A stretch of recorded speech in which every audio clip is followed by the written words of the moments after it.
Forgiveness. Almost everybody thinks forgiveness is a good thing, right? I'm going to suggest that forgiveness, if you really understand it, is actually unnecessary and could even be toxic. Forgiveness is like something after the fact that you may need to do if you haven't seen things in the proper light to start with. Forgiveness is because we are having expectation. We're usually blinding ourselves to the risk of something, or a risk of some relationship with somebody, or the risk of the circumstance. We're blinding ourselves to that, and therefore we end up feeling betrayed later or taken advantage of later, and then we're in a position where forgiveness may seem helpful or necessary. For example, a big example, take marriage. In marriage, we promise, and many people promise to love each other and cherish each other forever, right? And then very often one party stops, maybe even both parties stop, but let's just say one party stops loving and cherishing and decides, well, to take care of themselves, they need to say goodbye. And the other party feels betrayed, or they broke their promise.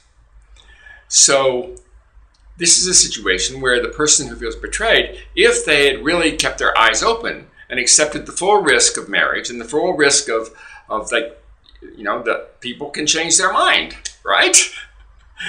or circumstances can change. Then if they accepted that, then they don't need to forgive the other person for breaking their vow, because it wasn't a vow that made sense to promise in the first place. That's a fairly big example, but the same can be true in several situations. If somebody says, "I'll meet you on the corner at 5 o'clock," and they're late, depending upon your experience with that person, maybe it's predictable that they'll be late. If it's predictable, then you accepted the risk, right? Or even a situation where you just know them, so you don't know how much risk there is, but you know there could be some risk. So if you haven't accepted that risk, then you could end up feeling betrayed and blaming them.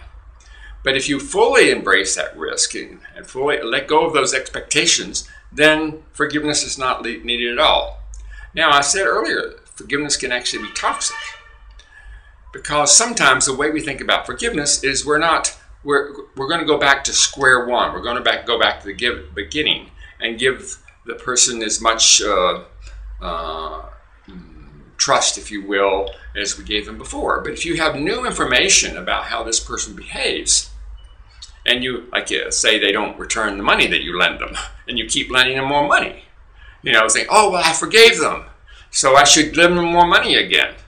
That's foolish. You need to adjust the boundary that you have with that person, so that you're willing to take whatever risks there is, and you give yourself no right to blame them in case they don't return the money again.